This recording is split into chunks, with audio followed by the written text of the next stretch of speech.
Live from KSAT 12, the Nightbeat starts right now. Apologies as a man is arrested for allegedly shooting someone in the head 2 weeks ago at a downtown IHOP. Roberto Banda was just charged with aggravated assault with a deadly weapon. As he was walked past a KSAT crew on his way to jail, he told the night team's Avery Everett he was sorry. I'm sorry for the family.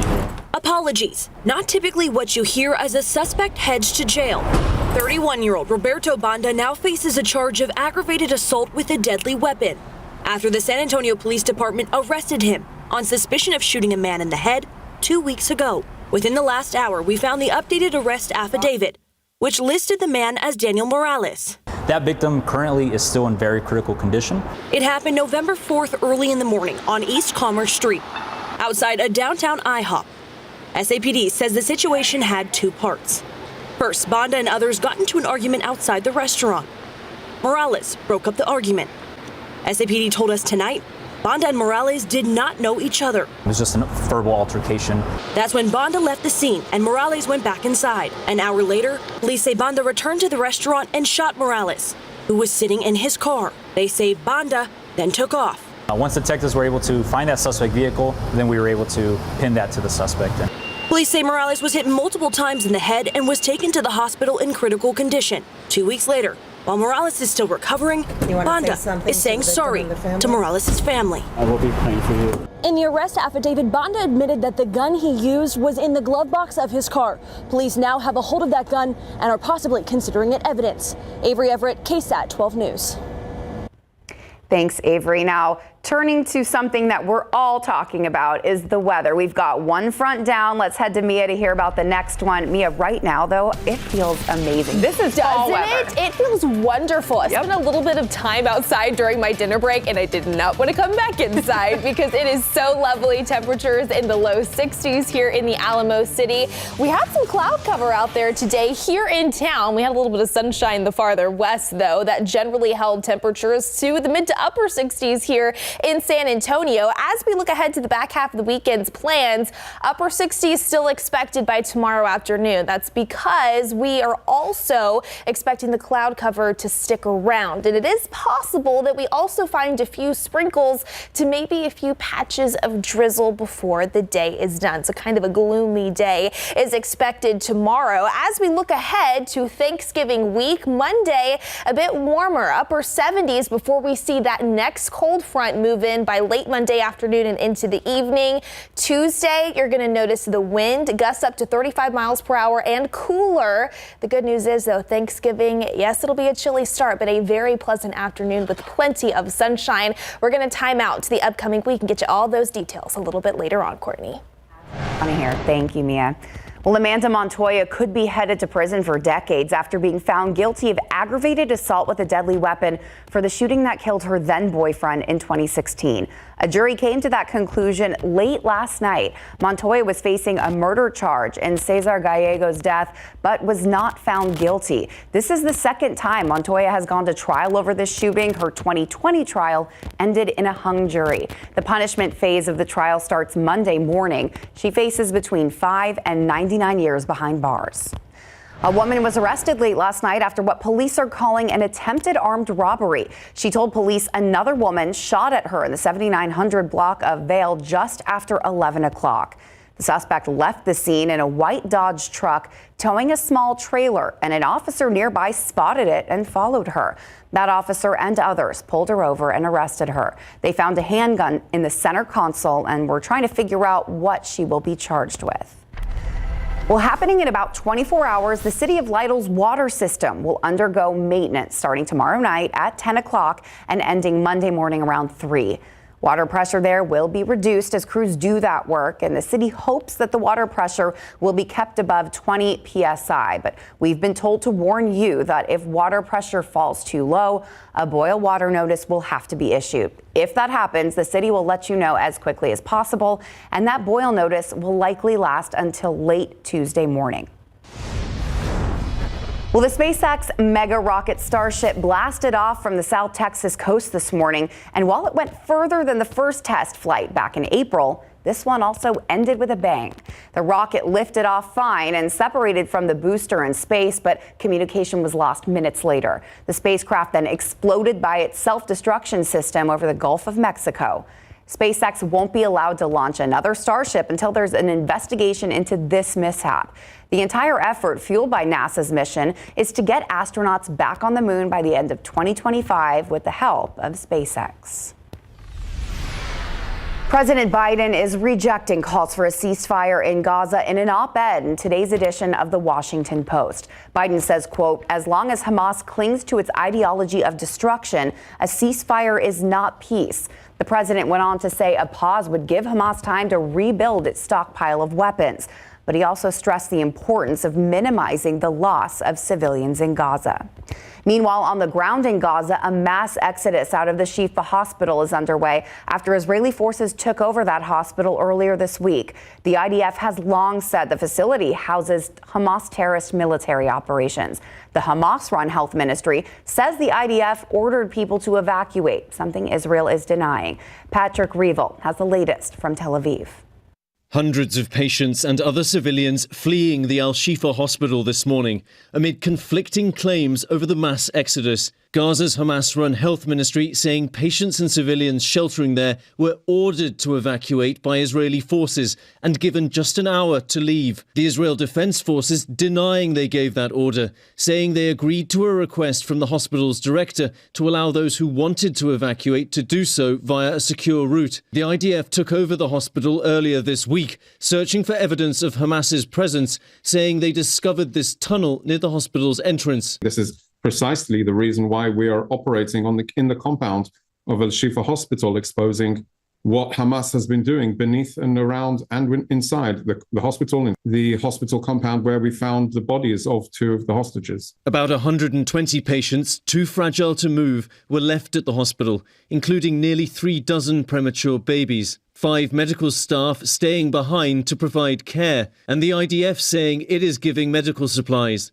Amid the worsening humanitarian crisis, growing calls for a ceasefire. But Israel maintains there will be no ceasefire until the 230-plus hostages being held by Hamas are freed. Gil Dickman's cousin is one of those hostages. If there is a chance to do it, and I think there is, it should be acted upon right now. And they should do whatever it means. Because if there are, I can't imagine if there are babies there that can be brought home and they're not doing it, it's absolutely unbelievable.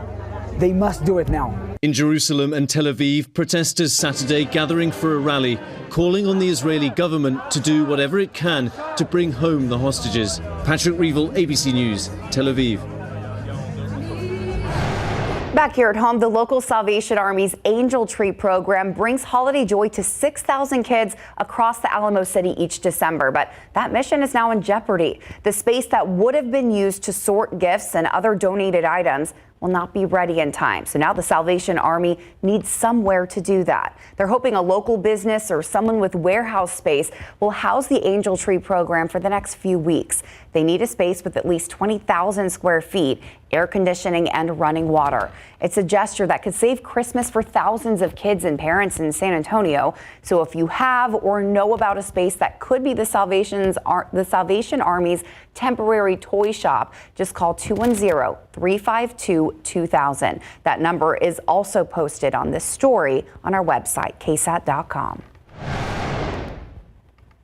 Some furry friends at SA Pets Alive need home for the holidays, and you can help. All dogs and puppies adopted between now and Monday from any SA Pets Alive location will only have a $25 adoption fee, and all of those pets are vaccinated, microchipped, and spayed or neutered. More than 100 veterans experiencing homelessness were welcomed with open arms to the VFW Post 76 today for a Thanksgiving dinner. Broken Warriors Angels host the event every year to make sure those veterans get a Thanksgiving just like others do in their own homes. But we invite all the homeless community to come out here to come and have a hot dinner like we would do at home, you know.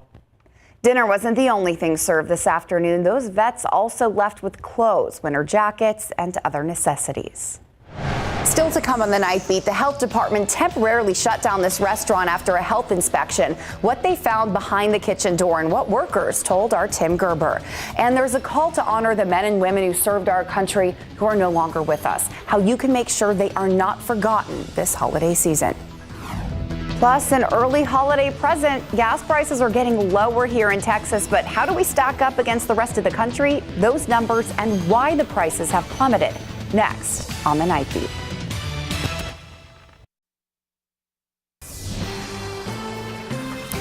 It was an event that was not just about giving out food, but also offering love and prayer. And if you turn around, the line is about 2 miles long, so we out here to be a blessing to the community. Reverend Jay Robinson and his ministry, Gospel Vision, hosted their annual Thanksgiving giveaway today at the Barbara Jordan Community Center on East Commerce Street. They gave out 500 turkeys, and partner organizations helped give out bread, sweets, and produce.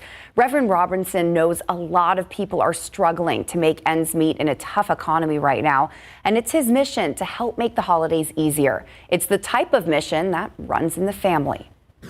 My mom started it years ago. Mama Boone fed the homeless under the I-35 Durango Bridge for 50 years, and she's very well known in the city. And I started my ministry 20 years ago. And the community effort today continues for the Christmas holiday as well, so look out for information on that next event, which is next month. Well, just days away from Thanksgiving now, and people getting ready to drive to their Thanksgiving destination are getting an early present. The price of gas has plummeted in recent weeks. The average cost for a gallon of regular in Texas right now is $2.81. That's according to AAA. The cost of gas here in Bexar County is just 1 cent more, $2.82 a gallon. That's 50 cents less than the national average of $3.32 a gallon. ABC News says the price drop is normal for this time of year as crude oil prices tend to drop in the fall months and gas companies switch to a different winter blend. And a milder winter weather forecast helps too. All right, well, we had the cloud cover in place today that generally held temperatures to the upper 60s here in San Antonio. It did get a little bit warmer, though, closer to the Rio Grande. Across our far western counties, we had some sunshine take back over this afternoon. Take a look at the satellite loop here. Over the past 12 hours, you can see really just across the central portions of our area, up into the hill country, and even just east of San Antonio, we had that cloud cover in place, and that's not really going anywhere, especially as we head into the back half of the weekend's plans for your Sunday. We do also have the potential to find a few sprinkles, maybe some patchy drizzle roam across portions of the area throughout the day tomorrow as well. And this is the reason why. You can see off to our southwest, we've got an area of high pressure in place, but on the northern edge of this high pressure system, we're expecting a little disturbance to move in from the west, especially throughout the first half of the day tomorrow. So notice here by 7 a.m. Sunday, here's the cloud cover in the works. But as you go farther west, closer to the Rio Grande, near Rock Springs, Del Rio, a few areas of sprinkles possible there. As that disturbance tracks eastward by late morning and into the lunchtime hour, I do think some patchy drizzle will be possible in and around the San Antonio area. Then that works its way even farther eastward, east of San Antonio as we head into Sunday afternoon. Sunday night, we're just going to keep a 10 to 20% chance for maybe a few more sprinkles before we see our next front work in on Monday as well. Before we can get there, though, here's a look at your KSAT 12-hour forecast, planning out your Sunday plans. Temperature-wise, upper 50s expected, around 59 degrees at 7 a.m. here in the Alamo City, 65 expected at noon. And then daytime highs topping off in the upper 60s for most of us by about 4 to 5 o'clock. 68, the official forecast high temperature for us here in town. 70 degrees up by 35 in New Braunfels. 72 for places like Floresville, stretching over to Pleasanton. At 68 in Hondo as well as Sabinal. Monday is looking to be the warmest day of the upcoming week. Upper 70s expected before we see that next front move in. Late Monday Tuesday afternoon and into the evening. After that, forecast highs mid-60s. That's about it, especially in the days leading up to the Thanksgiving holiday on Thursday. So let's talk about that next front moving in. You can see there's that high pressure system that we were just talking about, but even farther off to the west, nearing Northern California, there's an area of low pressure that's working eastward. That's going to continue to be the theme here over the next 48 hours and what essentially is going to push that next front into south central Texas late Monday afternoon and into the evening. Just a 20% chance, mainly east of San Antonio, to find an isolated shower as we do look to see that boundary move through on Monday. Then after that, we're pretty quiet when it comes to rain chances in the days leading up to Thanksgiving. But something else, and probably the bigger impact that you're going to notice for pretty much all of us overnight Monday and into Tuesday, gusty north winds that kick on, gusting upwards of 35 to even 40 miles per hour at times. So you'll definitely want to make sure that